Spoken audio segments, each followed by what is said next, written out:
Ẹ ké hallelujah. Hallelujah. Ẹ ké hallelujah. Hallelujah. Amen. Amen. A ní àwọn àdúrà tí a fẹ́ gbà lónìí. We have some prayer to offer today. Mo rí i pé ọ̀pọ̀lọpọ̀ wa I see that many of us, là ń fẹ́ kí Ọlọ́run dá sí ọ̀rọ̀ ayé wa. we want God to come to our case. Ìwọ tó dẹ̀ ní àǹfààní tó jẹ́ pé o lè gbọ́ wa lórí afẹ́fẹ́ báyìí. You that can hear us from the air. Mo mọ̀ pé Ọlọ́run ló mọ̀ jẹ́ kó o lè ní àǹfààní yìí. I know that God permits you to have the Ó dá mi lójú opportunity. pé àjàgà tí ayé fi sí Ọlọ́run, The yoke that the world has placed òní upon ni you, Ọlọ́run máa bọ̀ dànù. God will remove them today. Kó tó di pé a lọ sínú ọ̀rọ̀ Ọlọ́run àti àdúrà, Before we go into the word of God and prayer, mo fẹ́ ká kọrin yìí. I want us to sing this song. Fi gbogbo ẹ̀mí ẹ̀ kọ́ Sing with all your kó heart o yọ̀ níwájú Ọlọ́run. and rejoice before the Lord. Alágbára lọ́lọ́run bàbá lọ́lá. Alágbára lọ́lọ́run àkàndélẹ́dẹ́. Alágbára lọ́lọ́run àwọn apọ́stólì o. Ṣé bí o ti ń ṣe nígbà wọn ni o láàrin wa. Alágbára lọ́lọ́run bàbá lọ́lá. Bàbá mi o. Alágbára lọ́lọ́run àkàndélẹ́dẹ́. Alágbára lọ́lọ́run àwọn apọ́stólì o. Ṣé bí o ti ń ṣe nígbà wọn ni o láàrin wa. Alágbára lọ́lọ́run bàbá lọ́lá o. Alágbára lọ́lọ́run àkàndélẹ́dẹ́. Alágbára lọ́lọ́run àwọn apọ́stólì o. Ṣé bí o ti ń ṣe nígbà wọn ni o láàrin wa. Alágbára Lọ́lọ́run bàbá mi o. Alágbára lọ́lọ́run àkàndélẹ́dẹ́. Bàbá mi. Alágbára lọ́lọ́run àwọn apọ́stólì o. Ṣé bí o ti ń ṣe nígbà wọn ni o láàrin wa. Ó yá, yìn ara rẹ lógo bàbá. Yìn ara rẹ lógo. Jẹ́ kí gbogbo ògo jẹ́ tirẹ̀ o. Yìn ara rẹ lógo. Olúwa wa. Yìn ara rẹ lógo, Bàbá. Bàbá wa o. Yìn ara rẹ lógo. Ayérayé. Jẹ́ kí gbogbo ògo jẹ́ tirẹ̀ o. Yìn ara rẹ lógo. Ó yá, yìn ara rẹ lógo. Yìn ara rẹ lógo. Bàbá mímọ́, yìn ara rẹ lógo. Yìn ara rẹ lógo. Ó yá, yìn ara rẹ lógo. Yìn ara rẹ lógo. Yìn ara rẹ lógo. Yìn ara rẹ lógo. Ẹ ké hallelujah. Hallelujah. Ní àṣálẹ́ yìí, ní àkókò yìí, Now, a fẹ́ lọ gbàdúrà. we want to go and pray. Ohun tí mo sì fẹ́ ká gbàdúrà lé lórí náà ni mo pè ní bíbọ́ àjàgà àṣìṣe àwọn bàbá wa dànù. What I want us to pray on is removing the yoke of our forefathers. Bíbọ́ àjàgà. Removing the yoke. Bíbọ́ àjàgà Removing the yoke. àṣìṣe àwọn bàbá wa dànù. The yoke of our forefathers' mistake. Àwọn àṣìṣe kan wà táwọn bàbá tó bí wa ti ṣe There are some mistakes that our forefathers have made tó dààmú ọ̀pọ̀lọpọ̀. that trouble many. Ọdún kan sìstá kan wá bá mi. A year a sister came to meet me, Ó ní pásítọ̀, that pastor, òun ò mọ nǹkan tó dé that does not know what happened. látijọ́ tóun ti dáyé yìí kó má tiẹ̀ sí ọkùnrin kan tó máa sọ pé mo fẹ́ fẹ́ ẹ. That I didn't see a man that wants to woo her. Gbogbo àwọn àbúrò òun ló ti bímọ tán. That the rest have finished giving birth. Kódà àwọn ẹgbẹ́ òun àwọn ọmọ tán bí tí ń fẹ́ máa bímọ. That even the mate, their children is about to give birth. Pé kí ló wá ń ṣe ohun tó ń wò dẹ̀ lọ lórí òun ò dẹ̀ ṣe ránù. That is not a wayward person. Mo bá ní ẹgbẹ́ ìyẹn ò kì í ṣe èèyàn ló lè sọ, ìyẹn Ọlọ́run ló lè sọ ibi tí ogun ti wá. There is only God that can tell us where the problem came from. Nígbà tá à ń gbàdúrà, When we are praying, Olúwa wá sọ fún mi pé God said, àǹtí sister, ní àkókò kan nígbà tẹ́ kéré díẹ̀ there was a time when you were small, ẹ ṣàìsàn. you are sick. Nǹkan kan wà táwọn òbí yín ṣe ń gbà yẹn. There is something that your parents did then. Òun ló ṣe ìpínlẹ̀ ogun tó ń jà yín. It's the one that caused the problem that happened to you. Ṣé àwọn òbí yín ṣì wà? Your parents are there. Wọ́n ní bàbá àwọn ti kú ṣùgbọ́n ìyá àwọn ṣì wà. Say the father is dead, but the mother is Mo ní still alive. ẹ lọ sílé, Go home. ẹ lọ béèrè. Go and ask. Màmá bá ní àǹtí ìbá lọ. This sister went. Ọmọ Ìjẹ̀bú ni àǹtí yẹn. The sister is from Ijebu. Ó dẹ̀ lọ. She went. Ìgbà tó dé ló bá kó ọ̀rọ̀ kalẹ̀ ó sọ fún màmá yẹn. She told the mother. Màmá ẹ̀ ní òótọ́ ni o. The mother said it's true. Ṣùgbọ́n nígbà yẹn àìsàn tó ṣe ń gbà yẹn That sickness that come to you ó there, fẹ́ lè gba ẹ̀mí ènìyàn. that nearly take your life. Ní bàbá ẹ̀ wá lọ gbé àwọn ìgbésẹ̀ kan. That your father went to took some Ibi tí wọ́n steps. ti gbé ìgbésẹ̀ wọn ní kó ra odidi màálù tí ẹ̀yìn ẹ̀ tó akọ ẹran tó tẹ́yìn ẹ̀ yọké dáadáa. That you should buy a male cow. òun náà fi máa ṣe ìràpadà that fún they ẹ. use it for Ó ní redemption. tí ó kàn mọ̀ ní pé gbà yẹn wọ́n gbẹ́ kòtò, That they dig a pit wọ́n wá ní kí wọ́n bọ́ bẹ̀. that you should enter. Bó ṣe bọ́ síbẹ̀ náà ṣàwọn nǹkan, wọ́n tún ní kó jáde. They did something and asked you to come out. Náà bá mú ẹran yẹn, náà bá rì bọ́ bẹ̀. They now put the make out there. Ó ní tán ṣe lọ́jọ́ yẹn náà And nìyẹn. that's what they did then. Wọ́n nílẹ̀ kádẹ́mà wo láti gbà yẹn That kó o since ṣàìsàn then mọ́ you o. are no more sick. Ìgbà tí àǹtí yẹn padà dé, When his sister came back, wọ́n ní àǹtí I said, Ma, ẹ má jẹ́ tàn yín o. don't let us deceive you. Ohun tí wọ́n ṣe lọ́jọ́ yẹn, What they did that day ogun ni wọ́n fi fi inú ayé yín o. is a problem. Torí gbogbo àwọn ọkùnrin tó ń rí yín, wọ́n kàn ń rí yín tí wọ́n ń rí, wọn ò tiẹ̀ rí yín bí èèyàn, ẹranko gbà náà rí yín. They didn't see you as a human being. See you Torí as pé an wọ́n animal. ti ṣe pàṣípàrọ̀ fún yín lọ́jọ́ yẹn They o. have exchanged you people that day. Àfi tí a bá ṣe ìtúsílẹ̀ fún yín, Unless you are delivered, lógun yẹn lè ṣẹ́nu ayé that's yín. when you can conquer. A dúpẹ́ pé Ọlọ́run ti tún ayé ìsìtá yẹn sílẹ̀. Thank God that God has delivered her. Ọlọ́run ti ṣe, wọ́n ti lọ kọ̀ báyìí. God that we thank God she's Mo married. gbàgbọ́ pé ìwọ náà, I believe that you too. gbogbo àjàgà tí àwọn òbí ẹ ti fi sí Ọlọ́run, All the yoke that your parents have placed lónìí a ó upon bọ̀ dànù. you. Amen. Kí ni à ń pè ní àjàgà? What is yoke? Kó tó di pé mo lọ sínú àjàgà, ẹ jẹ́ ká lọ sínú ìwé Jeremiah. Let's go to the book of Jeremiah, Ìwé Jeremiah orí 31. chapter 31, Mo fẹ́ kàn wò láti ẹsẹ̀ 29 sí 30. from verse 29 to 30. Kí ló wí? Ní ọjọ́ wọn ni, Ní ọjọ́ wọn ni, wọn kì yóò wí mọ́ pé wọn kì yóò wí mọ́ pé àwọn bàbá ti jẹ èso àjàrà ìpọ́n, àwọn bàbá ti jẹ èso àjàrà àìpọ́n, èyí sì ti kan àwọn ọmọ. èyí sì ti kan àwọn ọmọ. Ṣùgbọ́n olúkúlùkù ni yóò kú nítorí àìṣedéédéé rẹ̀. Oníkúlùkù ní òkú nítorí àìṣedéédé rẹ̀. Olúkúlùkù tí ó jẹ èso àjàrà ìpọ́n Yes, ni eyín yóò kan. hallelujah. Hallelujah. Ẹ wo ọ̀rọ̀ Ọlọ́run tó sọ ńbẹ̀ yẹn. Look at the word of God, what he has said. Ìṣẹ̀lẹ̀ yẹn ti ń ṣẹlẹ̀ tipẹ́. That thing has been happening for long. Ìròyìn wá dé ọ̀dọ̀ Ọlọ́run. The news now got to God. Ọlọ́run ní a ò ní máa ṣe bẹ́ẹ̀ mọ́. God said we will not be doing that Àwọn again. bàbá ò lè jèso àjàrà kẹ́ni wọ́n máa kàn wọ́n mọ́. The father cannot be eating unripe grape and the mouth of the children are now stopped. Ohun tí Ọlọ́run gbé kalẹ̀ ní àkókò yìí nìyẹn. That's what God laid down now. Ṣùgbọ́n kì í ṣe fún gbogbo ènìyàn, It's not for everyone, àfi àwọn tó bá mọ̀ ọ́ unless those that know it. tí wọ́n sì gbé gbèsè nípa ẹ̀. And they take a step concerning it. Ogun tí máa ń já èèyàn láyé yìí, púpọ̀ nínú ogun yẹn, ogun àìní ìmọ̀ ló ń fà á. The problem that face men is problem of lack of knowledge. Bíbélì pé àwọn ènìyàn mi ṣègbè torí pé wọn ò ní ìmọ̀. That's why my people are perished for lack of knowledge. Fún àpẹẹrẹ, Example, ní ìwé àwọn ọba kìíní the book of 1 Kings, orí 21 chapter 21, ẹsẹ̀ 21 sí 29. verse 21 to 29. Bíbélì sọ nípa Áhábù. I have talked about Ahab. Gbogbo alamọ ẹ̀tàn Áhábù pé ọba tó burú ni, We all know the story that he's a wicked man. ọba òrìṣà sì ni. He's a man of idol. Ṣùgbọ́n kankan wà tí a rí nípa ẹ̀. But there's something we say about it. Bíbélì wípé The Bible says Ọlọ́run ó ṣe kankan sí ọkùnrin kan tí a ń pè ní tí a porúkọ rẹ̀ ní Nábótì. that he did something against Naboth. Nábótì yìí This Naboth, ó ní oko, he has a vine. ṣùgbọ́n ojú kòkòrò Áhábù pé ó fẹ́ gba oko yẹn lọ́wọ́ ẹ̀. But the confession that Ahab have, Ó pa òun àti ìyàwó ẹ̀, wọ́n pa Nábótì. they kill Naboth. Inú sì bí Ọlọ́run. And God was annoyed. Ọlọ́run wá sọ pé òun máa ṣe ìdájọ́ fún òun àti God ìyàwó said ẹ̀. he's going to judge them. Áhábù Ahab àmọ́ bí tó ti kọ́ ẹ̀kọ́ yẹn, don't know where he ó learned. bá rí ara ẹ̀ sílẹ̀ níwájú Ọlọ́run, Humbled himself before God. ló bá sunkún, He wept, ó gbàwẹ̀.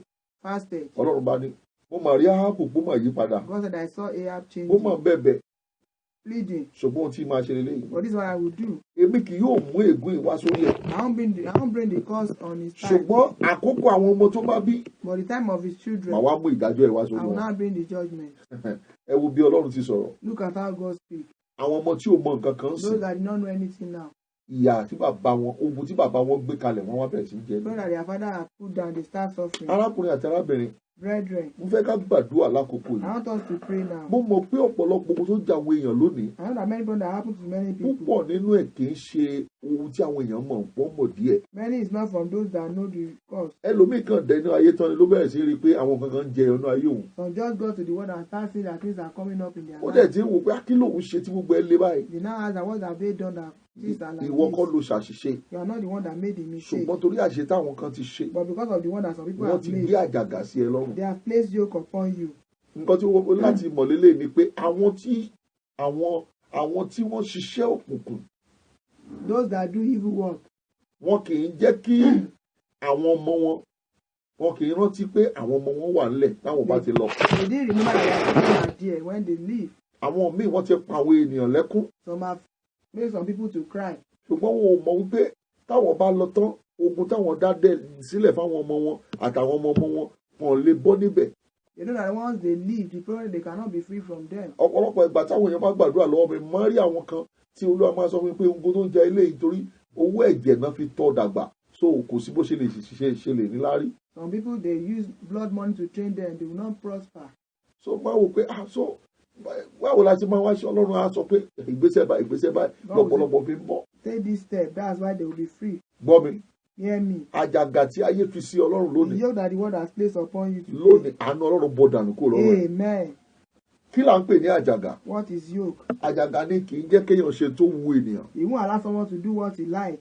àjàgà ni kì í jẹ́ kéèyàn rìn bí ó ṣe wu He won't ènìyàn. allow somebody to walk the way he like. àjàgà ló máa ń mú kéèyàn máa gbé ìgbé ayé ìsìnrú. He makes someone to live a life of slavery. ẹni tí àjàgà bá wà lọ́rùn ẹ̀ kò lè ṣe tó wù ú. He that have yoke on them cannot do what he like. ó lè máa rí àwọn èèyàn kan wọ́n ṣe nǹkan tó dá òun náà fẹ́ gbìyànjú ẹ̀ ṣùgbọ́n àjàgà ọrùn ẹ̀ yẹn kò ní jẹ́ kó lè ṣe é. You can see that people are doing great things, but the yoke on him will not be able to do what he like.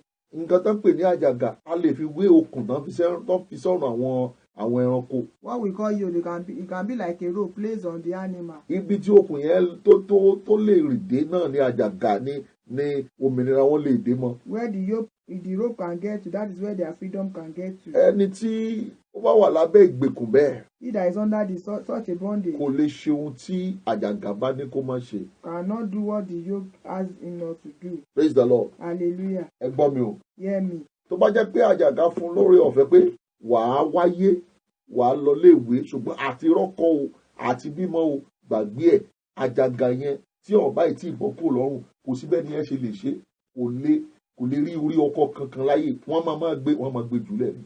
If the yoke say there's nothing you can do, that you will not marry, the person will just be like that. àjàgà ẹlòmíì ni pé wọn ò jẹ́ kó ní àlàáfíà látàárọ̀ dalẹ́ rí. Some people yoke, they didn't allow them to have peace from morning till night. àìsàn ṣáá ni. It's just sickness. nítorí pé àjàgà tá a gbé sí wọn lọ́rùn. Because of the yoke placed upon them. àjàgà ẹlòmíì. Some people yoke. ó ní àlákàlà. Is bad dream. àlákàlà ò jẹ́ kẹ́lòmíì kan lè gbénú lé mọ́. Bad dream does not allow some people to live bó ṣe their ń lọ orí house. òkè kan ló ń lọ sí orí ṣọ́ọ̀ṣì káàkiri. As they are going from one mountain to the other. a ní òun kàn jẹun ṣáá ni So lójú. it's just eating. àjàgà ni. It's a yoke. àjàgà ni kì í jẹ́ kí ẹlòmíì kó ní ẹni tó tiẹ̀ máa nífẹ̀ẹ́. The yoke does not have some people to love them. gbogbo nǹkan ayé ìṣá àwọn akórira ibi tó bá lọ. They just hate the person anywhere that is. torí pé àjàgà yẹn wà lọ́rùn ẹ̀. Because of the yoke. kí lèèyàn máa wá ṣe báyìí. What will somebody do? ọ̀nà àbáyọ lélẹ̀. This is a way out. bíbélì pé nígbà tí ìwọ bá di ọkùnrin That's tán why you become a man. ìwọ yóò bọ́ àjàgà rẹ̀ kúrò ní You ọrùn rẹ̀. remove the yoke from your neck. wo bí Look here. ẹni tó máa bọ́ àjàgà kúrò lọ́rùn He that will remove the yoke from ó the gbúdọ̀ neck jẹ́ ẹni tó ní agbára. must be powerful. torí àjàgà tó fi sí ẹ lọ́rùn The yoke they place upon you. àwọn tó tóbi jù ẹ lọ ló fi sí ẹ lọ́rùn. Those that are higher than you, they place it. ohun tí mo fẹ́ kó mọ̀ ni wípé What I want you to know is this. ẹni tí èèyàn dédé fi àjàgà sí ọrùn ara ẹ̀ You don't just put yoke on yourself. àwọn tó lágbára ju èèyàn lọ ló fi àjàgà sí ọrùn yẹn. People that are powerful, they are the ones that put the yoke. àwọn ẹranko tí ẹ rí yẹn torí pé ènìyàn lágbára lórí wọn ló ṣe fi àjàgà sí wọn lọ́rùn. The animals that you see, because people are powerful over them, that's why they place the yoke. bẹ́ẹ̀ náà ni That's ènìyàn a human being. tí wọ́n bá fi àjàgà sí lọ́rùn Once the yoke is upon you, àwọn tó fi sí lọ́rùn wọn ní those agbára that place jùlọ. it are more powerful than you. ṣùgbọ́n tí èèyàn tó bá di alágbára But when somebody is powerful, wàá bọ́ àjàgà náà kúrò lọ́rùn you rẹ̀. remove the yoke from your neck. torí náà a ní àwọn àdúrà kan tí a fẹ́ gbà. We have some prayer we want to offer. mo fẹ́ kó o sì múra láti lè gbàdúrà yẹn. Prepare to pray. àdúrà àkọ́kọ́ lélẹ́yìí The first prayer point. ó fẹ́ gbàdúrà We want to pray. sọ fún Ọlọ́run Tell God, Olúwa dárí gbogbo ẹ̀ṣẹ̀ mi jì mí Lord, forgive me all my sins. gbogbo ẹ̀ṣẹ̀ tí mo ti ṣẹ̀ All the sins I've committed. Olúwa dárí jì mí Forgive ó yá me, korúkọ Jésù kó gbàdúrà Pray, lórúkọ lórúkọ Jésù, Jésù Olúwa dárí gbogbo mi. ẹ̀ṣẹ̀ mi Olúwa dárí jì mí o Gbogbo ẹ̀ṣẹ̀ mi, Olúwa ẹ̀ṣẹ̀ dárí tí jì mo mí. ti ṣẹ̀ Gbogbo ẹ̀ṣẹ̀ mi, bàbá Olúwa mi dárí dárí jì jì mí. mí dárí jì mí Gbogbo dárí ẹ̀ṣẹ̀ jì mi, mí Olúwa dárí jì dárí mí jì mí. Olúwa dárí jì mí o Olúwa dárí jì mí. gbogbo ẹ̀ṣẹ̀ tí mo ti Gbogbo ẹ̀ṣẹ̀ ṣẹ̀ mi, Olúwa dárí Olúwa jì mí. dárí jì mí Gbogbo ẹ̀ṣẹ̀ Olúwa mi, dárí Olúwa jì mí dárí jì mí. Jésù Olúwa dárí jì mí. Olúwa wa Amen. a fẹ́ lọ ní àdúrà báyìí We want to go into prayer. ó fẹ́ gbàdúrà yìí We want to pray. Olúwa Lord, ró mi ní agbára empower me. agbára tí ń bọ́ àjàgà dànù. Father, remove you. Olúwa gbé wọ̀ mí. Lord, put it upon me. Bíbélì pé ta ni ó lọ sí ilé alágbára I have said we go to the powerful tí ò ní man kọ́kọ́ lè dé alágbára that yẹn. will not be able to O fẹ́ bind them. béèrè fún agbára. You want to ask for power. Agbára tó ju ogun ayé mi lọ. Power that surpass my problem. Olúwa gbé wọ̀ mí. Lord, put upon Ó yá me. porúkọ Jésù kó gbàdúrà lórúkọ Jésù lórúkọ Jésù Olúwa ró mi ní agbára ró mi ní agbára agbára tó jogun ayé mi lọ Olúwa ró mi ní agbára Olúwa padà ró mi ní agbára agbára tó jogun ayé mi lọ Olúwa ró mi ní agbára ró mi ní agbára ró mi ní agbára ró mi ní agbára ró mi ní agbára ró mi ní agbára ró mi ní agbára ró mi ní agbára ró mi ní agbára Jésù Olúwa wa. Amen. Èmi kì í tàn yàn jẹ o. I don't deceive. Àdúrà tí ò bá ti lè ti ìwọ. The prayer that cannot steer you up. Tí ìwọ fúnra rẹ̀ mọ̀ kó ń gbàdúrà. And you don't know that you are praying. Kò lè ti Ọlọ́run ṣiṣẹ́. Cannot push God to Tó work. bá ka Bíbélì ẹ̀ You dáadáa. read your Bible very well. Gbogbo àwọn tí wọ́n fa ọwọ́ Ọlọ́run sọ̀kalẹ̀. Those that draw down the hand of Wọ́n God, jẹ́ àwọn tó gbàdúrà they gidigidi. pray fervently. Bíbélì pé ènìyàn bí àwa ni Èlíjà. I said a man like us is Elijah. Ó gbàdúrà, ó fi orí ẹ̀ sábẹ́ ẹ̀tàn ẹ̀ báyìí, ó dẹ̀ He put the gbàdúrà. head under his knee and he was praying. Ọ̀run ṣí. And the heaven opened. Ìwọ náà múra láti gbàdúrà. You to prepare to pray. Jẹ́ kí ọkàn rẹ, Let your heart, ẹ̀mí rẹ wà nù ẹ̀. your spirit be neat. Ẹ pé Jésù pẹ̀lú ìtara. Let's shout with zeal. Àjàgà tí àwọn bàbá mi fi sí mi The Lord that lọ́rùn. my forefathers have placed upon me. Tí ò jẹ́ kí n ní òmìnira. That didn't allow me to be free. Lónìí mo bọ́ dànù. Today I remove them. Àjàgà tí àwọn bàbá ńlá mi fi sí The mi Lord that my lọ́rùn. forefathers have placed upon my Tí ò head. jẹ́ ní òmìnira. That didn't allow me to Mo be bọ́ free. dànù. I remove Ó yá them. kígbe kó gbàdúrà lórúkọ Jésù lórúkọ Jésù. Àjàgà Àjàgà tí àwọn bàbá fi sí mi tí ò lọ́rùn. jẹ́ ní Mo bọ́ òmìnira. dànù, mo bọ́ dànù, mo bọ́ dànù, mo bọ́ dànù, mo bọ́ dànù, mo bọ́ dànù, mo bọ́ dànù. Mo bọ́ dànù lónìí. Bọ́ dànù, mo bọ́ dànù, mo bọ́ dànù, mo bọ́ Àjàgà tí dànù. àwọn bàbá fi Aha, lọ́rùn. ẹ̀mí mọ́ mo bọ́ dànù, mo bọ́ dànù. lónìí Yes, lórúkọ Jésù. mo bọ́ dànù, Àjàgà lọ́rùn mo mi. bọ́ dànù, Mo bọ́ mo bọ́ dànù. lónìí. Mo bọ́ dànù lónìí. Rakaponikedi asadabala. Máa bọ́, máa bọ́, máa bọ́ dànù.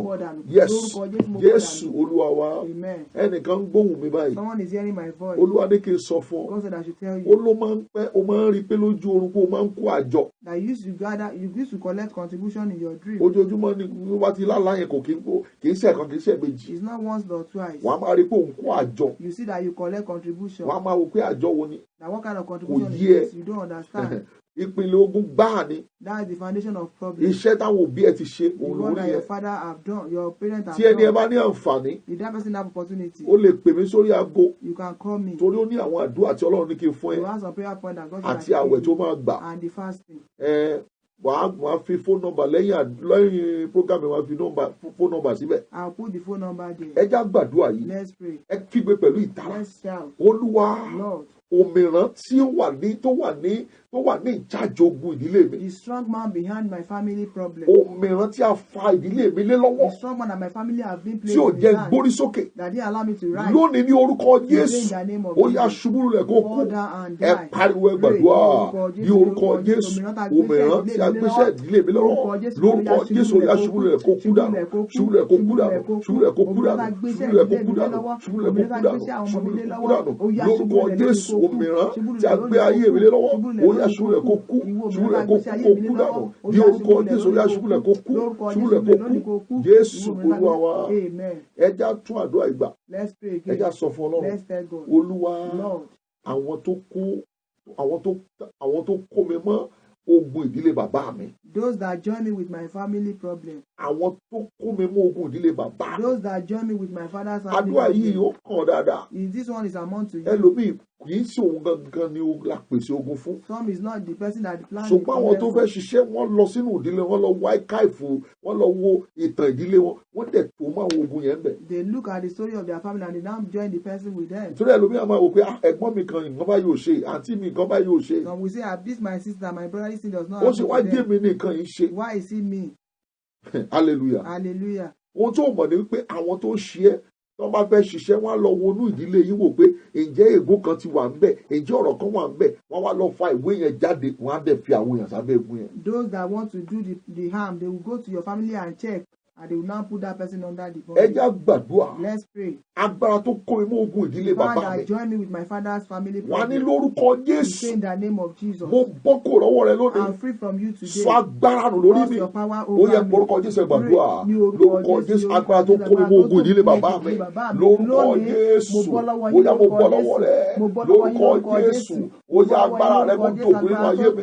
Lórúkọ Jésù agbára rẹ kó dòkú lórí ayé mi. Kó dòkú lórí ayé mi. Kó agbára yín kó dòkú lórí ayé mi lónìí, agbára yín kó dòkú lórí ayé mi lónìí, lórúkọ Jésù, agbára yín kó dòkú lórí mi, kó dòkú lórí àwọn ọmọ mi, kó dòkú lórí ilé mi, amen. Mo ń gbọ́ ohùn yìí. I'm hearing this voice. Orúkọ yẹn jẹ́ ó dẹ̀ kejì tó wá sí mi bí a ti ń gbàdúrà yìí. The name at the second time come to my ear. Ẹni yẹn jẹ́ Yẹ́misí. That person is bearing Yẹ́misí. Ó di ẹ̀kẹta tí oyún bàjẹ́ lára ẹ̀ báyìí. This is the third time that you are having miscarriage. Tí Ọlọ́run bá fún olódò fẹ́ tó gbóhùn mi. If God give you grace and you are hearing my Olúwa voice, sọ fún mi wípé God said kó gbàdúrà that you should pray. pé ohun tí ìyá rẹ̀ ṣe. That what your mother has done. Ohun tí ìyá rẹ̀ ṣe. That what your mother did. Nínú àìmọ̀.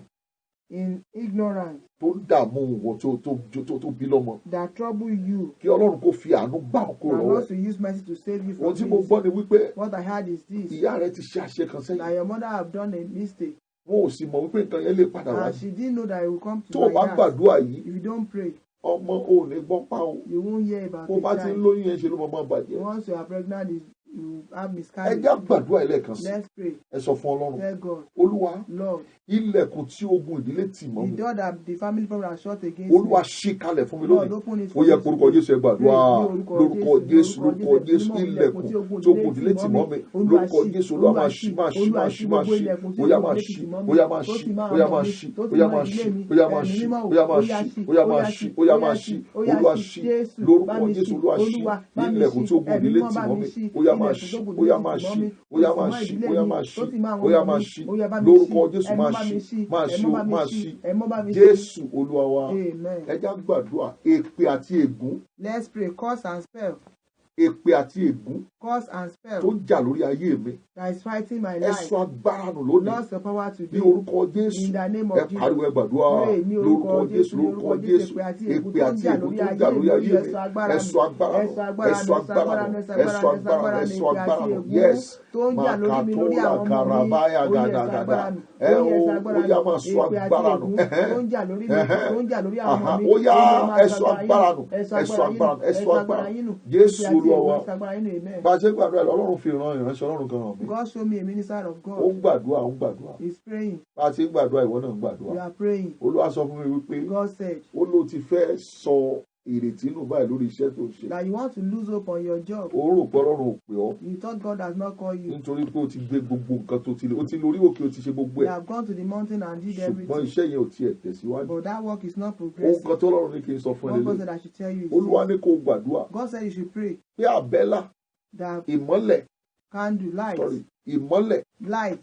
Tí wọ́n ti pa lọ́wọ́ rẹ̀ lábẹ́ iṣẹ́ ìránṣẹ́ tó là kọjá. That they have quenched in your hand when the ministry that you have passed kí through. òun Olúwa tún ìmọ́lẹ̀ yẹn tàn. That God should rekindle the light. Olúwa ní kó fi àwẹ̀ bíríbírí ọjọ́ mẹ́ta gbà. God said you should fast marathon 3 days. Kì í sì ń ṣe inú ilé ló ti máa gbàdúrà. And it's not in your house. Torí Olúwa ní pé o ní láti lọ síbi tí ó jìnnà sí ẹ̀sìn ilé tó wà. You must go far from your home. Ìwọ sì nìkan ló gbọ́dọ̀ gbàdúrà yìí. And you must pray it alone. O gbàdúrà ọjọ́ mẹ́ta. 3 days. Ìmọ́lẹ̀ tí wọ́n ti pa lọ́wọ́ mi. The light that have been quenched. Kébí Olúwa kó tàn padà. That God should rekindle. Olúwa ní ọjọ́ kẹta. That the third day. Wàá rí àmì tó ní agbára. You see a great sign. Ẹ já gbàdúrà yìí o. Let's pray. Ẹ sọ fún Ọlọ́run. Tell God. Olúwa. Lord. Ohun rere tí ayé tí ogun ìdílé ti gbà lọ́wọ́ mi. The good things that the family problem has taken away from Olúwa me. dá padà lónìí. Lord, return them back to ohun me. rere tí ogun ìdílé ti gbà lọ́wọ́ mi. That good things that the family Olúwa has dá taken padà away lónìí. from me. Lord, Ẹ return porúkọ it back. Jésù ẹ gbàdúrà.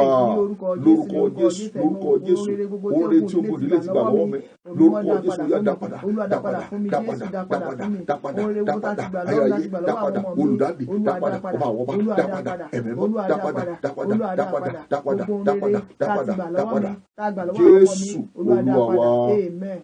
Bí ọwọ́ ẹ̀ sórí ẹ̀ níbi tó bá wà. Place your hand on your head anywhere you are. Àṣẹ máa máa jáde báyìí. Authority will come out. Ìwọ ni kó máa ṣe àmì pẹ̀lú ìgbàgbọ́. Just say amen with faith. Orúkọ Jésù. Amen. Orúkọ Jésù. Amen. Bàbá ní orúkọ Jésù. Amen. Mo gbé yín ga Ọlọ́run mi torí pé ò yí padà. Thank you, Lord. Ẹ̀yin ni àjíǹde àti ìyè. Thank you, Lord. Ohun tó sọ fún mi ni wípé What you told me ní is this. gbogbo ìgbà tí bá ti rántí má jẹ̀mú. But anytime I remember covenant, Ó máa jẹ́rìí ara rẹ̀. you manifest Ó yourself. ti sọ pé òun ní fi mí You sílẹ̀. say you will not leave me. Àwọn tó ń gbóhùn mi ní àṣálẹ́. Those that hear me now, Mo pa á láṣẹ. I command Àjàgà ìsìrú. the yoke of Èyí slavery tí a fi sí wọn lọ́rùn. that be placed on their Ní neck orúkọ in Jésù. the name of Kó Jesus. máa já dànù. Be cut off.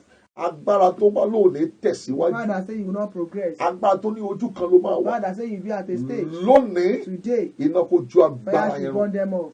àwọn ẹ̀mí tó ní pé bó ṣe wáyé ló ṣe máa All the padà. spirit that say as you have come to this world, you Àwọn return kọ́ ló back. dá ọ. They are not the one that made Mo you. lu àṣẹ lé ọ I lórí use authority lónìí. upon you Àwọn today. ẹ̀mí yẹn lónìí Those kó spirits sọ agbára lórí lost ẹ̀. their power over you. Gbogbo ẹ̀mí tó kígbe ìdájọ́ lé ọ Every lórí. spirit that call upon judgment Mo upon you, pàṣẹ lónìí. I command Àwọn ẹ̀mí yẹn kó sọ agbára they should lọ. lose their power. Lónìí gba ìtúsílẹ̀. Receive deliverance. Lónìí gba ìdáǹdè. Receive deliverance. Àjàgà yẹn bọ́ The dànù. yoke has been Ó ti removed. di òmìnira. You are free. Ìwọ tó ń wojú Ọlọ́run fún ọmọ You yẹn. that look for the fruit of the Lórúkọ womb, Jésù ó yá gba ọmọ tiẹ̀. receive your child. Gba ọmọ tiẹ̀. Receive your own child. Mo ní kó gba ọmọ tiẹ̀. Receive your own child. Ìwọ tó ń wá ojú Ọlọ́run fún ọkọ. You that are looking for Ìwọ tó husband. ń wá ojú Ọlọ́run fún aya You rere. that look for wife. Lórúkọ Jésù. In the name of Jesus. Lẹ́yìn àdúrà yìí, After this prayer, ọkọ àti aya tiẹ̀. your own husband or your wife, Lórúkọ Jésù kó farahàn. you should manifest. Agbára tó lóòní lọ́kọ láya. The power that say you will not marry, Lónìí Ọlọ́run dáná sun. Lord destroy them. Mo gbàdúrà fún yín tó ń ṣàìsàn I yẹn. pray for the person that sick. Agbára ìwòsàn kó The wọnú power àgbára ẹ of lọ. healing should enter into Ọfà you. ìsàn kó jáde lára Power ẹ. of sickness should leave you. Lónìí kó di òmìnira. Today be free. Ògo ni forúkọ Ọlọ́run. Amen. Ògo ni forúkọ Ọlọ́run. Hallelujah. Jésù Kristi Olúwa wa. Amen. Hallelujah. Hallelujah. Èmi gbàgbọ́ pé ogun ti ṣẹ́ nínú I ayé believe rẹ̀. that the problem has conquered. Ohun tí mo fẹ́ kó o ṣe ni pé What I want you to do, mo fẹ́ kó o máa yọ̀ níwájú Ọlọ́run. rejoice before the Lord Kó o sì máa yin Ọlọ́run lógo. and praise the Lord. Fún àǹfààní àwọn tí wọ́n fẹ́ bá mi sọ̀rọ̀, For those that want to speak to me, mo fẹ́ kí a gba fóònù nọ́mbà mi báyìí. I want us to take the phone number Ìwọ now. tó o bá fẹ́ o. You that want. Ọ̀pọ̀lọpọ̀ àwọn èèyàn ni mo máa ń pè tí àkókò kan bá pè tó bá bọ́ sí àkókò àdúrà ó ṣeé ṣe ká má lè dáhùn. If you call during our prayer time, we may not be able to respond. So wàá gbìyànjú àtúntì tún pè náà ni. You try to call again. Lágbára Ọlọ́run mo By gbàgbọ́ God's pé grace. Ọlọ́run á fún wa lórí ọ̀fẹ́ láti lè gbé. God will give us grace to take it. Orúkọ tèmi My name, ó ní wòlíì Ọlọ́run Prophet of God, Joseph Olúwakáyọ̀dé Ọbádéré. Joseph Oluwakayode Obadire. Joseph Olúwakáyọ̀dé Ọbádéré. Joseph Oluwakayode Obadire. Fóònù nọ́mbà mi My phone number, ó ní 080 080 60 60 39 39 58 58 51. 51. Màá pè lẹ́ẹ̀kan sí 080 60 39 58 51. So bí Olúwa ti ń bẹ tí ẹ̀mí rẹ̀ bẹ láàyè, As God liveth, o lè WhatsApp mi, you can WhatsApp o me, dẹ̀ lè pè mí you can call me. lágbára Kristi Jésù. By the power of Mo Jesus, gbàgbọ́ pé ohunkóhun tí a bá jọ gbàdúrà lé lórí, whatsoever we pray together, Ọlọ́run á yanjú ẹ̀ lórúkọ God will Jésù. settle it in Jesus' So name. yóò dára fún wa o. Shall be well with us. God bless you. Amen. Ẹ ké alẹ́.